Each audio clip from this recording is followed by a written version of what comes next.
Achel mila dubaran flebo mali kono mali ko ka hanga folni tonbe abe am fako bismillah akodo won kibari keneka bagurba fle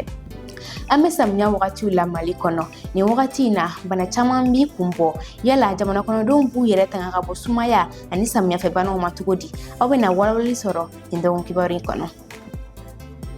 bingani wale tugutuguli nyogon ko obega na nkele ya chama nye mali kono Mustafa Goroko Dukure ni ale analyste be maula famu ya be magachu ka tasira kurauka abe na walwali soro indo won kibari kono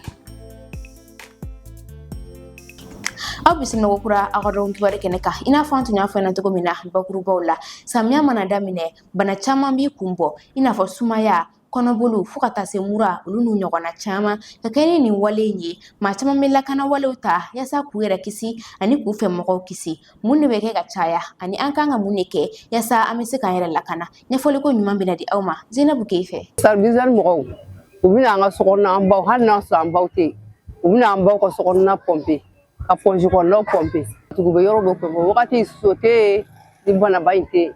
mais ça fle o davlala Zanado bafo ko bana kumega fusani bana frake ode hukum konana nando na samyala mauba la yini ka fere bela jeli tige yasa ko kishi samya banauma sangi sule matrafali jeleyan olu ye ferawi mauka ngami matrafa kosebe ni watina ode hukum konana an wulila ka mikro tengu ma dawla ko nyininga bana munubu senge kosebe ni watina nini wati sera demsano nga farga msel mbecha au faru be chofe ambe frausa ambe frau tedu kwa konuwe amta doktor sovla o sa nyuku be mana setuni au betla ka damna tuna ambe tla ka tatuni sa honi asma be aban sagade abene ka demsano sagade so de bena na ni samia dona sera so be juya so be ka fampe Madame Jumia benye folike anye samia bana tume kume chugo mina folo kasi bitauma ambe wuli kumamna ibina ambaw ko so be po yoro be pompi pompi sokonnaw ponje konnaw are konnaw ba be pompi kan bo dinga nu na labora a nyamawche mesa nyamaw fleni be kan bo dinga nu nyamana bo bitla ka to dingere dala minu be nyamana bo alu ta bo dinga dala don ba to dingere dala ti a nyamambe be tat kunika sege dinga kono nke dinga che o sania to ka jedi nte nu yo mobili bla var mo mobili be na doro be ni yo dinga labo be nyamanche o be dobo nokola o be dobo susula no tekeble noko be jigi bayina sisa dinga ko naw nokole no baji kumbe fin folo de moni sisa baji abiba fuko bukono nji baji mjelente nyamam bo dinga dawla jimbo yo mananata be boni ka nyamai akejila nyamam mina jo an yedra kumaro ba fuko fenra kakeni samia bana kume chugo nyumaye kene atila mawo nyiningali ama jakuse ode hukum konana Dr. Yves benye folike anye abana uka usoro chugo fugata se aferoma samia bana munu be arebe mun kalama kosobe usumaya ni sumaya borala amba fo bana munu ma ko konoboli banaw olu fana be ani mura ni sogosogo fana ka can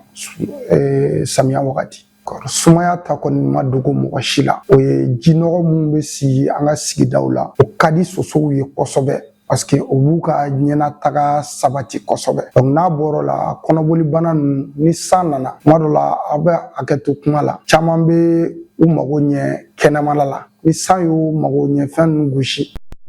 o dugumakolo kan donc n'an y'o ji min o bɛ se ka kɔnɔboli ni bana wɛrɛw bila an na mura ni sɔgɔsɔgɔ o sababu ye mun ye yɔrɔ bɛ sumaya tuma dɔ la yɔrɔ bɛ kalaya donc n'o wagati nana a bɛ se ka mura ni sɔgɔsɔgɔ bila mɔgɔw la a ka teli ka mɔgɔ minnu sɔrɔ denmisɛnninw minnu san tɛ san 5 bɔ ani muso kɔnɔmaw n'a bɔr'o la ani maakɔrɔbaw bana kuntagalajanw bɛ minnu na ka kɔrɔ an b'a fɔ cogo min na population kan k'a da sange sulen na kan k'u yɛrɛ lakana sani u ka t'u da ka sosotulinin mun ka duloki ni kurusi bolojanw ani k'o kɛ denmisɛnninw na maakɔrɔbaw olu kan k'u janto parce que u bɛ sosotulinin mun u bɛ timɔriw fiyɛ mais o kan ka jɛya fana sabati kosɛbɛ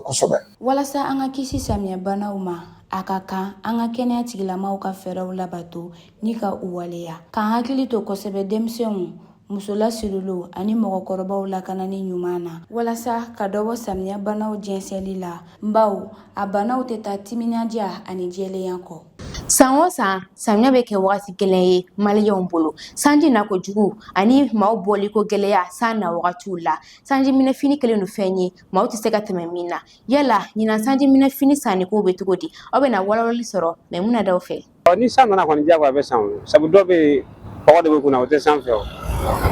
diyagoya o mana kɔni san. Mali la kabini samiya bɛ daminɛ waati min na maaw taabolo bɛɛ lajɛlen bɛ yɛlɛma san ka balikacun o bɛ yɔrɔlatagaw gɛlɛya kosɛbɛ sennamantigiw mototigiw ani feerekɛlaw bolo o de kama maa caman bɛ sanbɔgɔmana matarafa sabula a b'a to u b'u tanga san ka gosili ma nka ɲinɛ sanbɔgɔmana sugu tɛ i n'a fɔ san tɔw a feerebagaw ka fɔ la. Sugu kɔni dɔɔnin don mɛ an ka sugu fana a bɛ san de nɔfɛ n'an ka sugu diya fana o ye san de san fana ɲina a nani ka suma dɔɔnin ni san kɔni ma na fana an ka sugu fana a ka suma dɔɔnin kelen san de don. Sanbɔgɔmana matarafabaw fɛ nafa caman de b'a la barisa a b'i n'i bolofɛnw tanga ka bɔ sanji ka ɲigini ma wa a bɛ se k'i tanga ka bɔ banajugu caman ma minnu bɛ sɔrɔ jinɔgɔw fɛ. Ouais, ne y'a san. Bon, u bɛ mun feere 200 kulusi ta la ne y'o san. Ne ɲininka bon sanji mana nafa tɛ fɔ ka ban wa et puis fana a b'i kisi banamisɛnnin caman ma jinɔgɔ genre ala b'a kɛ i bɛna taa so wa k'i dépanner ka se so yɛrɛ la quoi bon ne yɛrɛ nafa caman ba de a la. I b'a dɔn o ni wariko tɛ ɲɔgɔn ɲɛ sira la vraiment i yɛrɛ ni ka lakana dɔrɔn de don quoi bon 200 tɛ foyi tiɲɛ wa hali mun yɛrɛ b'a complet san o yɛrɛ o ka ɲi ka tɛmɛ hali minnu b'an yɛrɛ bolo genre mais i b'i yɛrɛ dépanner la ye quoi. Sanji mana nafa ka bon parce que i b'a dɔn i n'a fɔ hali circulation yɛrɛ la nafa ka bon i bɛ moto sanfɛ n'a sɔrɔ i bɛ ka tɛmɛ n'i y'a don a bɛ nafa ka bon tiɲɛ yɛrɛ la ni samiya sera an bɛ sɛgɛn i n'a fɔ ni san yɛrɛ nana jamana ninnu fɛ i bɛ jɔ sira yɛrɛ kan minnu fana b'an sɛgɛn a faga kan mɔgɔ caman fana b'u ka ɲɛgɛn ji labila i n'a fɔ immeuble caman bɛ u ka ɲɛgɛn ji labila n'u bɛ feere la k'i fasa n'i ka minɛn minɛ dɔrɔn o y'a tiɲɛ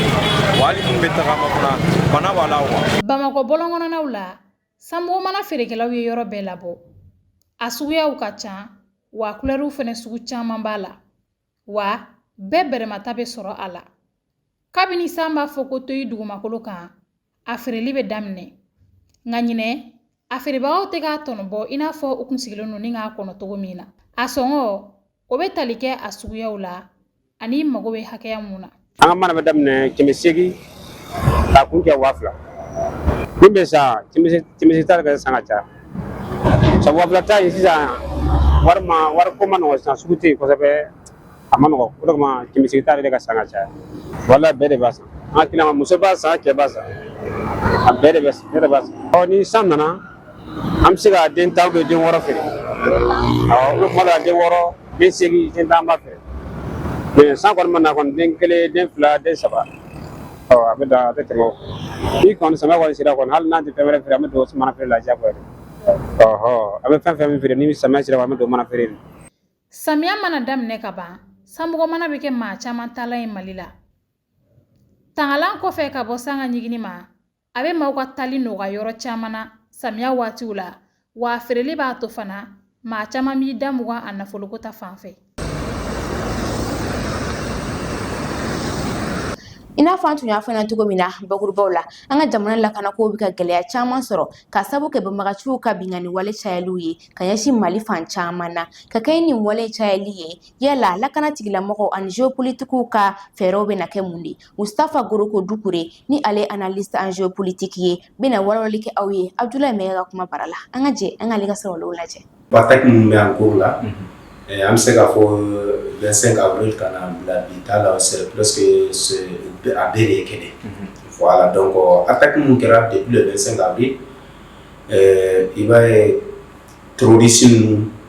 solution foyi t'u bolo ni nin sugu ninnu tɛ parce que lawale o y'a lajɛ pour que ka attaque sugu dɔ kɛ pour que ka jamana déstabiliser fanga mun bɛ pouvoir la bi k'o yɛrɛ déstabiliser mais u ma se ka ɲɛ sɔrɔ la u ye mun bila en place la bi ka jamanadenw bila kɔngɔ kɔnɔ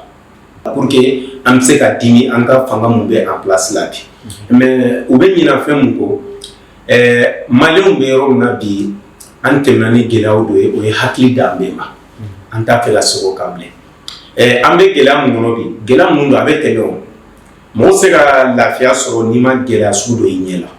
jamana puissance caman bɛ yen bi an ɲɛ bɛ États-Unis na an ɲɛ bɛ Chine n'olu Russie n'olu ka gɛlɛya fi ɲɛna i bɛ ɲinɛ anw ta ye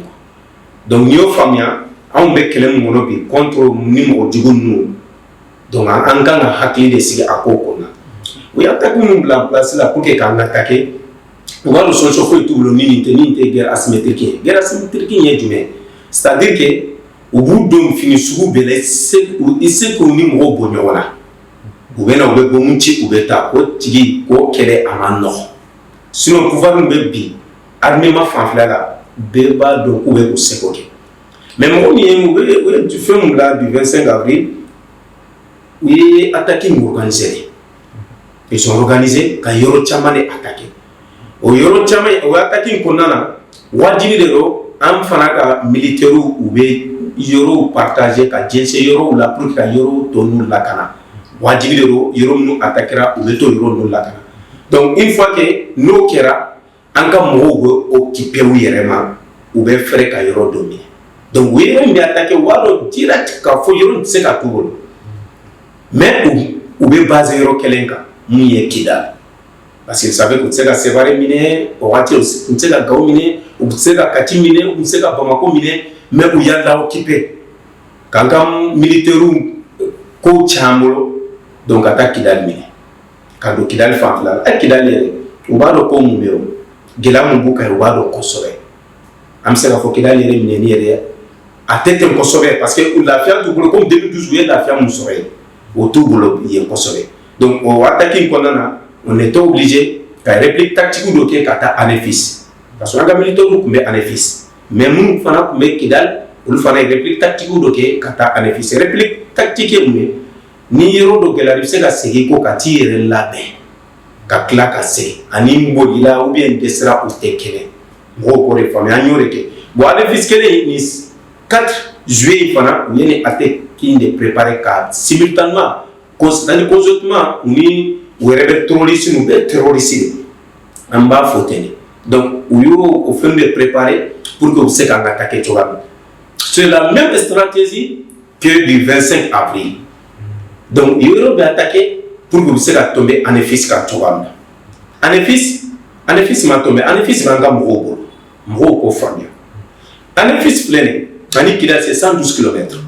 mais ni Kidal bɛ mɔgɔ min bolo ni Anefis t'i bolo fɛn t'i bolo dɛ fɛn t'i bolo kosɛbɛ o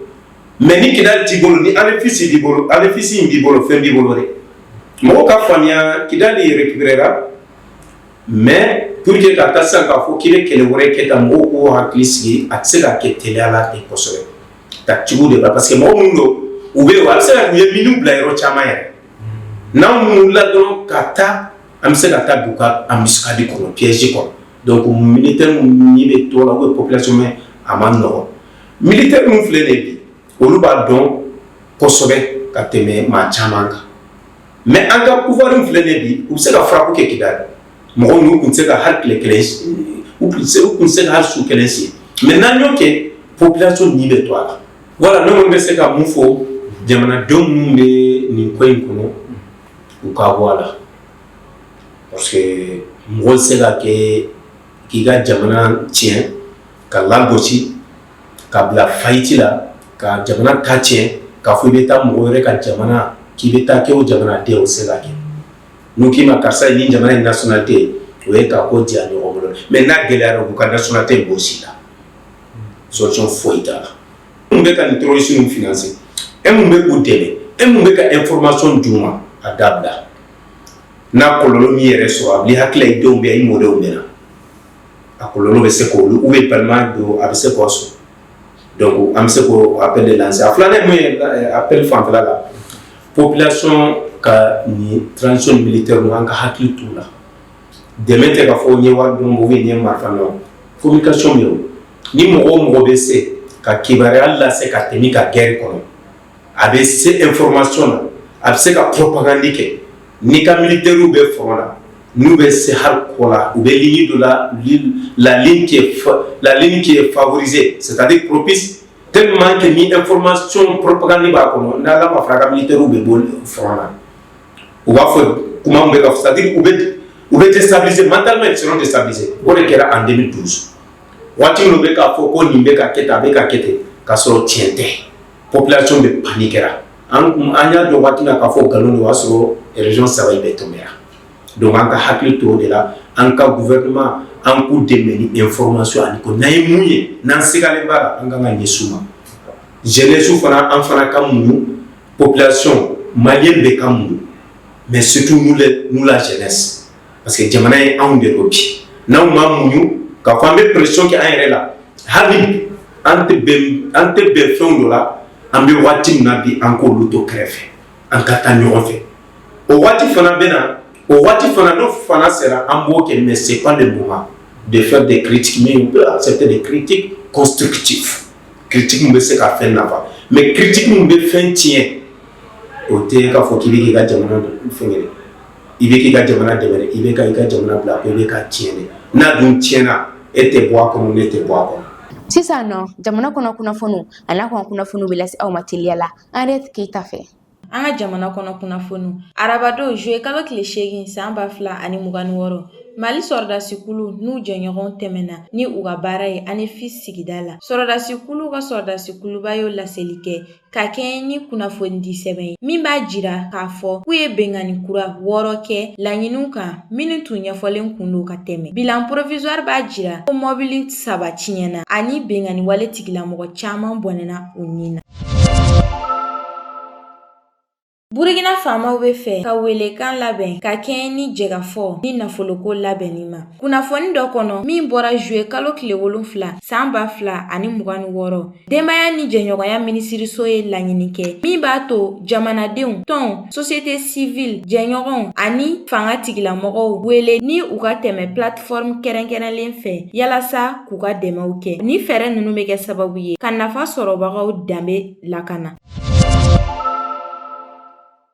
Bi jumadon juillet kalo tile 10 san 2026 Wagadugu polisiw ye u ka kɔlɔsili baaraw daminɛ vélomoteur bolilaw kan minnu tɛ sirako sariyaw bonya ka kɛɲɛ ni sariya sen numéro 2003 418 ye moto minnu ka silindiri bɛ se santimètre 50 ni santimètre 125 ma olu kan ka baara kɛ ni wotoro siraw ye u bɛ sɔrɔ yɔrɔ minnu wa ni sariya tiɲɛbagaw bɛ alimali sara min bɛ taa fɔ 600 la.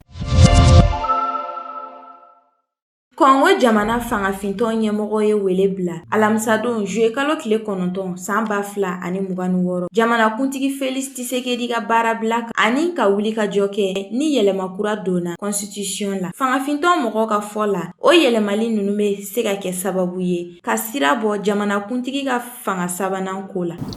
Actuellement dabarani filɛbagaw ni ne bɛ dan sigi aw ka nin dɔgɔkun kibaru la aw ni ce aw ka ɲɛmadali la an bɛ fɔ k'aw kan bɛn diɲɛ wagati wɛrɛ. L'École supérieure de commerce ESC Mali School of Management, l'école qui forme les leaders de demain, elle se distingue comme l'une des meilleures écoles de commerce de la sous-région. ESC Mali est réputée pour l'excellence de ses formations qui préparent efficacement les étudiants à devenir des entrepreneurs et des managers compétents.